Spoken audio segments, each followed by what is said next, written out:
and so I just changed it to the same button. Okay, well, we missed that guy. Oh, not good, not good. All right, there we go. Now, there are benefits to having the bonfire lit. One of the huge benefits to having the bonfire lit is that when you go to the bonfire, you heal everything. Everything heals. Everything that you have, it heals. Your magic, all your flasks come back. Everything is done. But the moment you get back in, all the enemies respawn exactly where they were. So this is not a good thing. It's good and it's bad. It has its benefits. So if you're farming for souls or anything like that, you can do that. But you want to just do it in the right areas. So what we're going to do is, because I took some damage, I want to be sure I can get to this boss with the full health bar, because I really need it. So let's go to here. All right, cool. Now before we go, I want to check my equipment. A cleric, sacred charm. So these are weapons, and I can explain the menus to you guys, but it'll just take a really long time. So let's continue. So the enemies respawn back exactly where they were. So we're just gonna kind of kill them. So this is kind of like where you have to memorize your layout. And I messed up big time. You see what happens? They can get you in the combo. So let's go back to this. I'm not doing too good because I'm not used to the warrior class. I never actually played as a warrior class. I just kind of had them, put them at the first burial spot. Dead.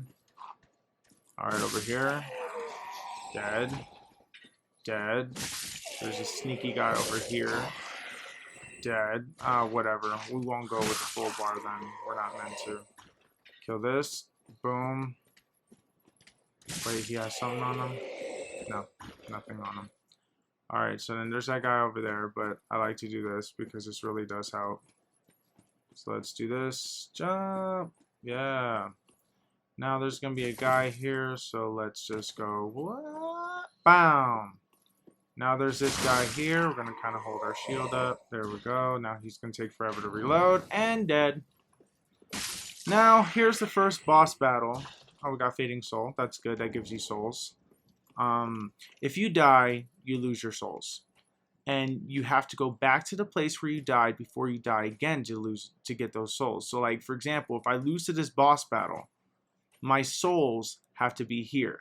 So from the bonfire, I have to be here to get my souls back. If I die anywhere between the bonfire and to the first boss battle, before I get them again, if I even die again, before I can touch the souls, you lose them all.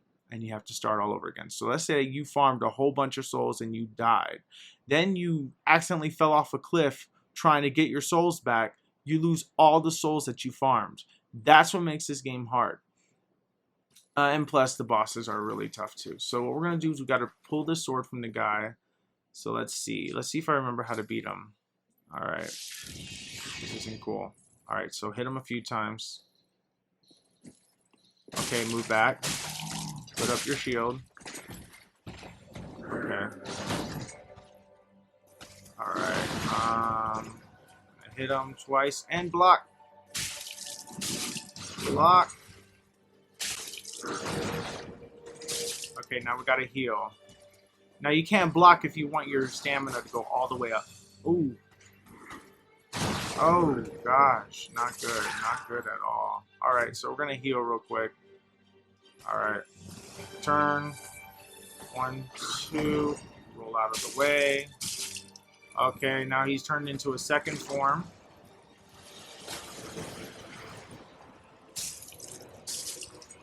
Whoa, whoa, whoa, whoa. Alright, get closer. It's best to stay close to him. Let's heal. As far away, he'll kill you. Almost dead. Alright, we killed him. Alright, so pretty much with this boss, if you guys are having trouble with him, first form you want to stay far away and hit him, and then come in when you want to hit him, right? And then on the second form, when he grows, you want to get close because then all his attacks have reach. So if you get into his weak point, which is inside of him, you just kind of just hit him there. And there you go. So we got the coiled sword. Every time when you beat a boss, it creates a bonfire. So you heal everything, and this is your checkpoint. Now, if I were to die at that point, I would have to start all over again if I didn't light that bonfire. Now, if I chose to just skip that bonfire altogether and just continue going, then I would die. You know. Why didn't I get my flask back? I don't know why I didn't get my flask back. Let me get them back because I might need them. There we go. Okay, so I just lit it and I didn't do nothing else. Okay. So when you rest, so we're headed for the hub now. So let's open this door.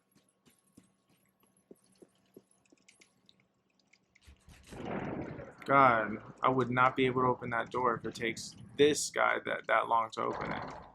Alright, so, ooh, some shiny thing here. So we got a broken bright sword. We also got a new sword that we could actually possibly equip to our character. No. Where did that sword go? Oh, something else. Never mind. Never mind. Okay.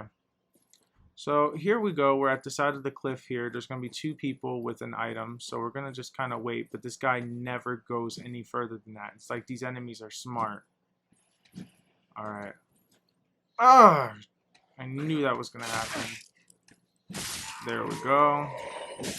You can fall off this cliff, just so you know. So be careful.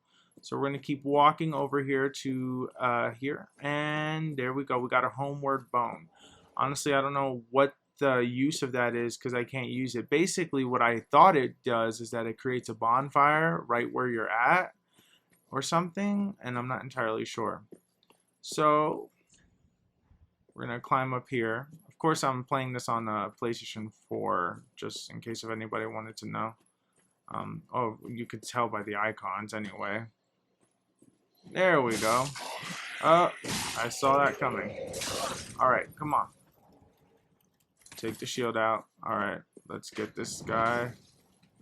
So the enemies are pretty easy. They mostly die in the first hit, depending on the class that you chose in the beginning. But the game gets immensely harder, and you have to really be careful. You have to learn how your opponents move and things like that. So this is the hub right here.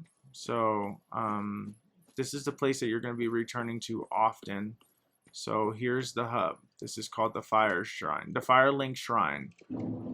And basically, this is your hub. So what this is this is where you buy souls. This is where you upgrade weapons. So I'll show you guys around a little bit, in case if you guys haven't seen it and this is your first time seeing Dark Souls 3.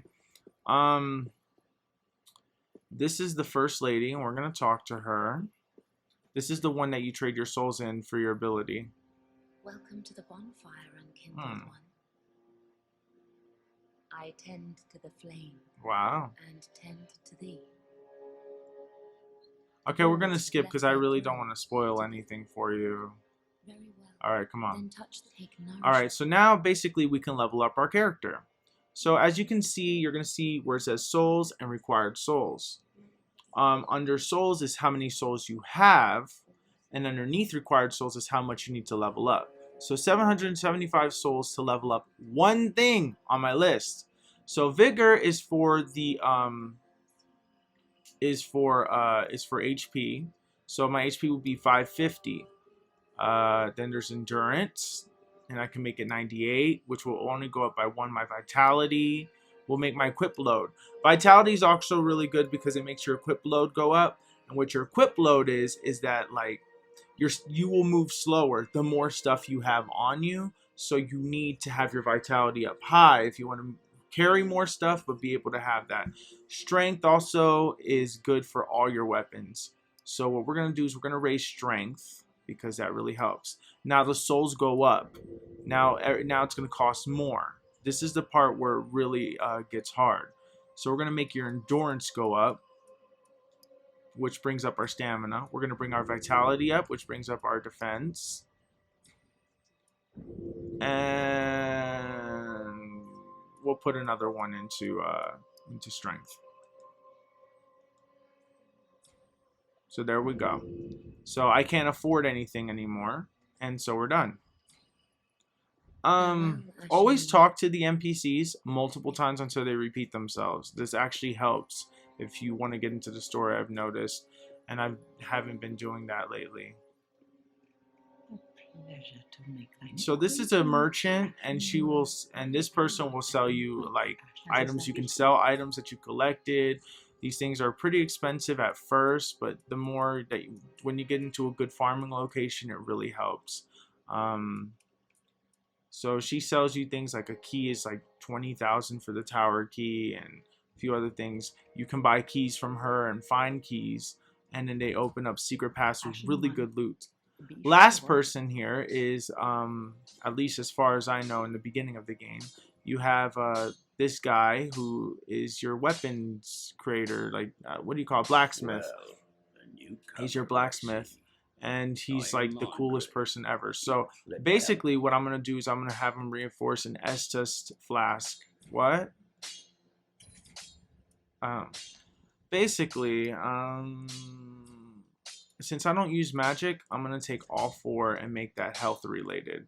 I can repair my equipment, but I don't have nothing that's broken because your weapons can break. You can infuse weapons with a certain item if you have it. And just like infuse them with like fire or make it more stronger than what it is, which is really cool. Then there's my shield. My shield's terrible. And then there's reinforced weapon, which you can give it an item to make your weapon stronger. So originally my physical attack, if you look at it, is 125 plus an additional 17. I really don't know what the 17 means. But if I were to upgrade it, it turns to 137 plus 19. So that's good. That's good. So yeah, so there we go. So anyways, this is pretty much Dark Souls in a nutshell. I love this game, and if you guys are new or scared of what this game holds, I'm just letting you guys know that this game is hard. It's a very, very difficult game, and it's gonna be it's just gonna be incredibly difficult. Like, this game is hard, yes, but if you want to get into the series, it's a very addicting kind of hard. It's more like you get rewarded for your pain and struggle. The more you get to learn the character. The controls are a little bit iffy to get first because you have to get used to pushing R1 or on the Xbox, I believe it's RB to